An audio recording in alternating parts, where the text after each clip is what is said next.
Written ইংলিশের সাথে সাথে ডায়ালগ রাইটিং বা স্পোকেন ইংলিশ আর একটা গুরুত্বপূর্ণ বিষয়।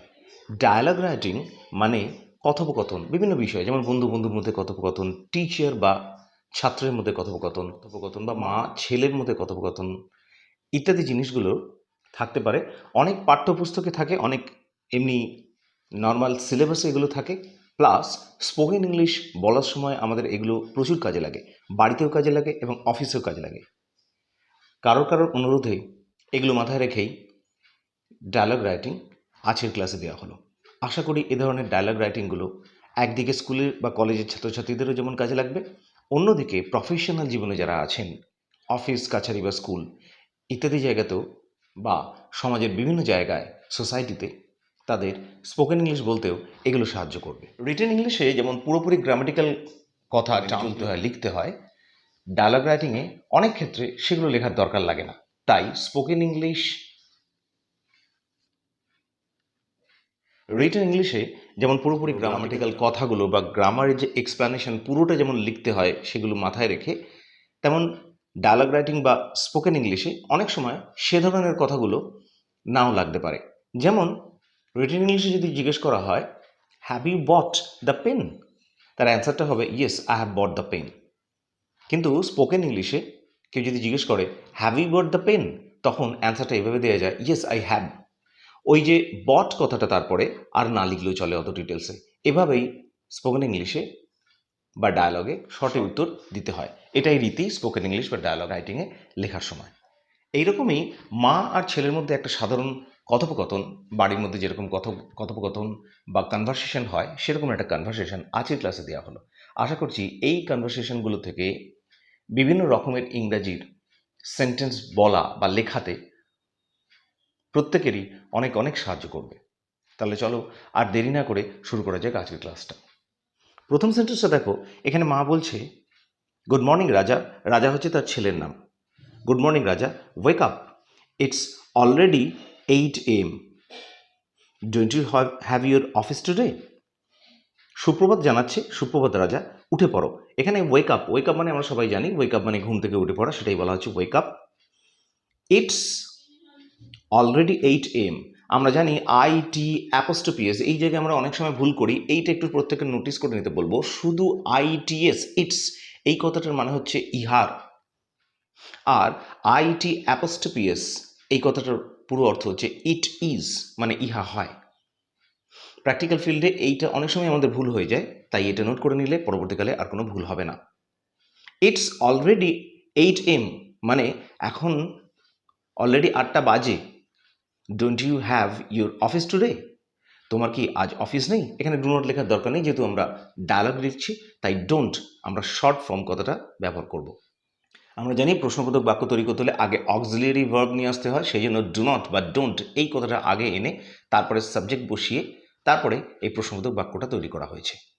আমরা জানি যে প্রশ্নবোধক বাক্য তৈরি করার সময় আগে আমাদের অক্সিলিয়ারি ভার্ব নিয়ে আসতে হয়, তাই এক্ষেত্রেও don't you have your office, এই যে ডোন্ট কথাটা আগে আনা হয়েছে। ডু নট এর শর্ট ফর্ম লেখা হয়েছে অ্যাপোস্ট্রফি দিয়ে don't. You have your office today মানে তোমার কি আজ অফিস নেই? এখানে ঠিক তার পরেই ছেলে উত্তর দিচ্ছে। এখানে রাজা ছেলের নাম দিয়ে এখানে প্রকাশ করা হয়েছে, আর ব্র্যাকেটে প্রথমবারে যে দেওয়া আছে সান মানে ছেলে কথা বলছে, সেটা বোঝাবার জন্য। ও অফকোর্স আই হ্যাভ, হ্যাঁ নিশ্চয়ই আমার অফিস আছে।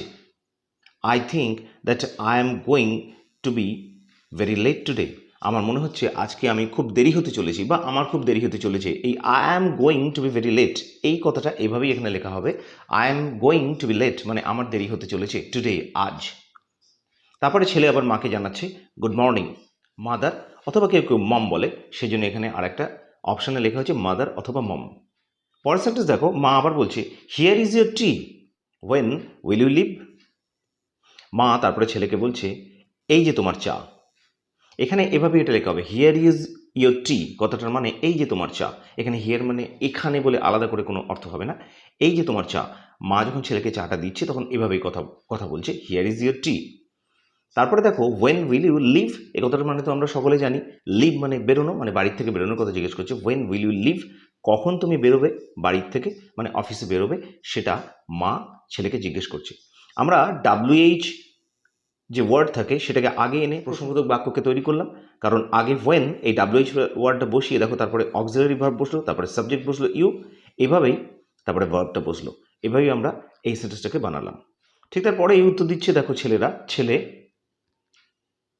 Thanks I should leave 9 AM।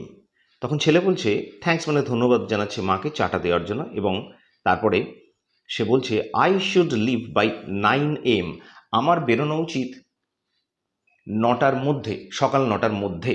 মানে এখানে আমাকে 9টার মধ্যে বেরোতে হবে, এর অর্থটা এরকমই বোঝাচ্ছে যে আমাকে 9টার মধ্যে বেরোতে হবে। এবং এখানে এটা শুড দিয়েও করা যাবে, শুড হিসেবে লিখে দেওয়া হবে, এখানে উচিত বোঝাবে না, এখানে বোঝাবে যে আমাকে বেরোতে হবে। আগে বলেছি যে স্পোকেন ইংলিশ এবং রিটেন ইংলিশে কিছু কিছু ওয়ার্ড আলাদাভাবে ব্যবহার করতে হয়, সমস্ত রিটেনের মতো স্পোকেনলি ব্যবহার হয় না। তার পরের সেন্টেন্স দেখো, মা বলছে then you should hurry and I will help you to get you ready. এখানে তারপরে মা বলছে তাহলে তোমাকে তাড়াতাড়ি করতে হবে। এই যে ইউ শুড হারি, হারি মানে তাড়াতাড়ি করা, এটা একটা ভার্ব হারি, এবং and I will help you to get you ready. এখানে আই উইল, স্পোকেন বলে আই উইল ব্যবহার করা হলো। আই উইলটা দেখো শর্ট ফর্মে লেখা হয়েছে আই দিয়ে, তারপরে একটা অ্যাপোস্ট্রফি দিয়ে, তারপরে ডাবল এল। এখানে আই উইলটা শর্ট ফর্মে ব্যবহার করা হয়েছে দেখো টু গেট ইউ রেডি। এই কথাটার মানে হচ্ছে যে তাকে রেডি হতে সাহায্য করবে, সে কারণে লেখা হয়েছে get you ready. Get ready মানে তৈরি হওয়া, মানে মা ছেলেকে তৈরি হতে সাহায্য করবে, সেটা এখানে বোঝাচ্ছে।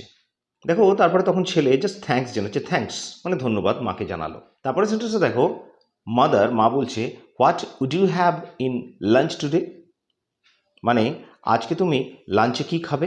এখানে দেখো এইভাবে স্পোকেন বলার সময়, আমাদের ডায়লগ বলার সময় কিন্তু উড এই কথাটা আমরা অনেক সময় এই কথাটা ব্যবহার হয়, উড পুড এগুলো ভদ্রতা সূচক কথা বলতে এই কথাগুলো আমাদেরকে এই ওয়ার্ডটা ব্যবহার করতে হয়। তাহলে উড ইউ, এখানে উইল ইউ কিন্তু করার কোনো প্রয়োজন নেই, কারণ উইল ইউ করলে একটা অতি সাধারণ চিরাচরিত কথার মতো বলা হয়ে যাবে উইল ইউ, তাই ভদ্রতা সূচকভাবে এভাবেই বলার নিয়ম, এখানে উড ব্যবহার করতে হয়। তাহলে what would you have in lunch today, মানে আজকে তুমি লাঞ্চে কি খাবে। এটা প্রশ্নবোধক বাক্য বলে দেখো ডাব্লিউএইচ ওয়ার্ডটাকে মানে হোয়াটটাকে আগে আনা হয়েছে, তারপরে ঠিক যেমনভাবে বানাতে হয় সেরকমভাবে প্রশ্নবোধক বাক্যটাকে বানানো হয়েছে। তারপরে দেখো ছেলে উত্তর দিচ্ছে, রাজা ছেলে বলছে anything that can be made quickly, যা কিছু যেটা খুব তাড়াতাড়ি তৈরি করা যায়। দেখো ক্যান বি মেড, আমরা জানি এই ধরনের কথা আমরা ব্যবহার করতে পারি। ক্যান বি মেড মানে তৈরি করা যায়, ক্যান বি ডান করা যায়, এটা অ্যাকচুয়ালি প্যাসিভ ফর্মে আছে, ক্যান বি মেড, যা কিছু তাড়াতাড়ি তৈরি করা যায়। দেখো এটা ইনডাইরেক্টে বলা আছে, মানে প্যাসিভ ভয়েসে বলা আছে ক্যান বি মেড। ক্যানটা হচ্ছে অক্সিলারি ভার্ব, আর প্যাসিভ করতে হলে ক্যান বা শুড এইগুলোর সাথে একটা বি যোগ করতে হয়, এবং তারপরে ভার্বের পাস্ট পার্টিসিপল ফর্মটা ব্যবহার করতে হয়, যেমন মেক, মেড, মেড। এই যে মেকের পাস্ট পার্টিসিপল ফর্মটা হচ্ছে মেড ব্যবহার করা আছে। তাহলে এনিথিং যা কিছু, that can be made quickly, যা কিছু যেটা তাড়াতাড়ি করা যায়। কুইকলি কথাটা একটা অ্যাডভার্ব, এটা সব থেকে শেষে বসানো হয়েছে। তারপরে দেখো মা বলছে can you be more specific, এটা একটা খুব ভালো কথা। এখানে মা জিজ্ঞেস করছে যে তুমি কি আরেকটু স্পষ্ট করে আমাকে বলতে পারবে, can you be more specific. Specific কথাটার মানে হচ্ছে খুব স্পষ্ট, পরিষ্কার করে কোনো কিছু সেই জিনিসটাকে স্পেসিফিক বলা হয়। মোর স্পেসিফিক মানে আরও স্পষ্ট, মানে can you be more specific মানে তুমি কি আরেকটু স্পষ্ট হতে পারবে। তার মানেই বলা হচ্ছে যে আরেকটু স্পষ্ট করে কি তুমি এই কথাটা বলতে পারবে যে লাঞ্চে ঠিক তুমি কি খেতে চাও, এখানে এটাই মিন করা হচ্ছে। দেখো তারপরে ছেলে উত্তর দিচ্ছে make me rice and chicken curry. ছেলে উত্তর দিচ্ছে আমাকে তৈরি করে দাও রাইস ভাত এবং তার সাথে chicken curry. Make me rice, make মানে তৈরি করা, মানে এখানে রান্না করা, কিন্তু এখানে এইভাবেই ইংলিশে ওয়ার্ডগুলো ব্যবহার করতে হয়, এখানে কুক বলার কোনো প্রয়োজন নেই। মেক মি রাইস মানে আমাকে ভাত রান্না করে দাও বা তৈরি করে দাও, অ্যান্ড চিকেন কারি এবং তার সাথে চিকেন কারি। তখন মা বলছে ইজ ইট এনাফ, এটা কি যথেষ্ট। আমরা জানি এনাফ কথাটার মানে যথেষ্ট আমরা জানি, তাই এনাফ কথাটা লাস্টে ব্যবহার করা হয়েছে। আমরা জানি এনাফ মানে যথেষ্ট, তাই এখানে এইভাবে বলা হচ্ছে ইজ ইট এনাফ। ইজটা হলো একটা অক্সিলারি ভার্ব, আমরা জানি যে প্রশ্নবোধক বাক্য তৈরি করতে হলে আমাদের অক্সিলারি ভার্বটা আগে বসে, তাহলে ইজকে আগে বসানো হলো ইট, তারপরে ইট বসানো হলো। এই ইটটা এখানে একটা সাবজেক্ট হিসেবে কাজ করছে, মানে একটা ইট মানে এটা একটা প্রোনাউন। তাহলে ইজ ইট এনাফ, এনাফ মানে হচ্ছে যথেষ্ট, মানেটা হলো এতে কি হয়ে যাবে, মানে এটা কি যথেষ্ট। তারপরে দেখো ছেলে বলছে, রাজা বলছে yes it's enough, I will have some heavy lunch in office. তখন ছেলে উত্তর দিচ্ছে যে হ্যাঁ এটাই যথেষ্ট, ইটস এনাফ এখানে বলা হয়েছে এটাই যথেষ্ট। I will have some heavy lunch, এখানে আমরা আয়ের সাথে শ্যাল না ব্যবহার করি, যেহেতু স্পোকেন ইংলিশ বা ডায়লগ বলা হয়েছে তাই আমরা উইল ব্যবহার করতেই পারি। I will have some heavy lunch, আমি কিছু ভারী খাবার খেয়ে নেবো, কোথায় না ইন অফিসে। আর ইটস এনাফ মানে হচ্ছে ইহা হয়, ইটস এনাফ কথাটার মানে হচ্ছে ইট ইজ, এর আগেই আমি বলেছি ইটস এই অ্যাপোস্ট্রফি দিয়ে এস লেখার মানে হচ্ছে ইট ইজ মানে ইহা হয়। তার পরের সেন্টেন্স দেখো, মা বলছে ওকে নাও প্লিজ হারি আপ। এবার মা ছেলেকে বলছে ঠিক আছে কিন্তু তুমি তাড়াতাড়ি করো। হারি আপ এই কথাটা মনে হচ্ছে তাড়াতাড়ি নাও বা তাড়াতাড়ি করো, দুটো ওয়ার্ড গ্রুপ ওয়ার্ডকে নিয়ে একটা ভার্ব তৈরি হয়েছে, হারি আপ মানে তাড়াতাড়ি করা। তাহলে বলছে please hurry up, now please hurry up, এখন তুমি তাড়াতাড়ি করো। দেখো উত্তরে রাজা মানে ছেলে বলছে I have a lot of things to do, shaving, brushing and bathing. এবার ছেলে বলছে যে হ্যাঁ ঠিক, এখানে এই কথাটা বলা হয়েছে যে আমরা যেরকম বলি I have a lot of things to do, আমার কাছে বা আমার হাতে প্রচুর জিনিস রয়েছে করার জন্য এখনো অবধি। লট অফ থিংস মানে অনেক জিনিস।